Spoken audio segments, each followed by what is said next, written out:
আব্দুল হান্নান মাসুদ ভাইয়ের উন্নয়নমূলক কর্মকাণ্ডে অনুপ্রাণিত হয়ে পাশাপাশি হাতিয়াতে সন্ত্রাস, চাঁদাবাজ, মামলাবাজ সহ অন্যান্য সন্ত্রাসীরা সবাই একজোট হয়ে গেছে। এটাকে প্রতিহত করার লক্ষ্যে আব্দুল হান্নান মাসুদ ভাইয়ের হাতকে শক্তিশালী করে হাতিয়ার উন্নয়নের ধারা বজায় রাখার স্বার্থে আমি এনসিপিতে যোগদান করলাম।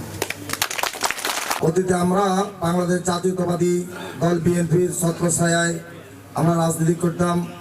অতএব হাতিয়ার সাথে, হাতিয়ার গণমানুষের সাথে, হাতিয়ার কৃষক, জেলে, সর্বপেশার মানুষের সাথে, উন্নয়নের সাথে আমরা আব্দুল হান্নান মাসুদ সাহেবের হাতকে শক্তিশালী করার জন্য আমি আজকে থেকে এনসিপির কার্যক্রমের সাথে একত্রতা পোষণ করলাম।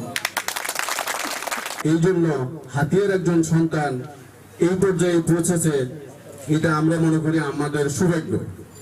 এই সৌভাগ্যকে ধরে রাখার জন্য আমরা হাতিয়াবাসীর উচিত ওনাকে আরো সামনের দিকে এগিয়ে নিয়ে হাতিয়ার যে কাজগুলো হয়েছে, আরো যে কাজগুলো হয় নাই, এই কাজগুলো যাতে অগ্রগতির দিকে থাকে, এই সুযোগ আমাদের হাতিয়াবাসী দিতে হবে।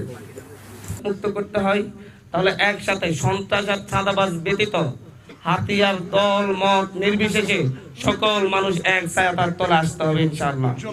এবং একটা কথা বলছি, আগামী 10-15 দিনের মধ্যে দেখবেন ইনশাআল্লাহ সন্ত্রাস আর চাঁদাবাজ ব্যতীত বাকি সবাই দেখবেন যে শাপলাগলির নেতৃত্বে, শাপলাগলির ভোট দেওয়ার জন্য সবাই ঐক্যবদ্ধ হয়ে গেছে। এবং এই ঐক্য হাতিয়ার ইতিহাসে সবচেয়ে বিরল ঘটনা হয়ে দাঁড়াবে। আবারও বলছি, এই একতা দেখবেন হাতিয়ার ইতিহাসে সবচেয়ে বিরল। প্রত্যেক ইউনিয়ন থেকে বিভিন্ন পর্যায়ের বিভিন্ন রাজনৈতিক দলের নেতাকর্মীরা আমাদের সাথে যোগাযোগ করছেন। তারা প্রতিদিনই ইনশাল্লাহ প্রতি 2-1 দিন অন্তর অন্তর আমরা এই ধরনের যোগদান অনুষ্ঠান করব এবং তাদেরকে আপনাদের সাথে পরিচয় করাইয়া দেব ইনশাল্লাহ।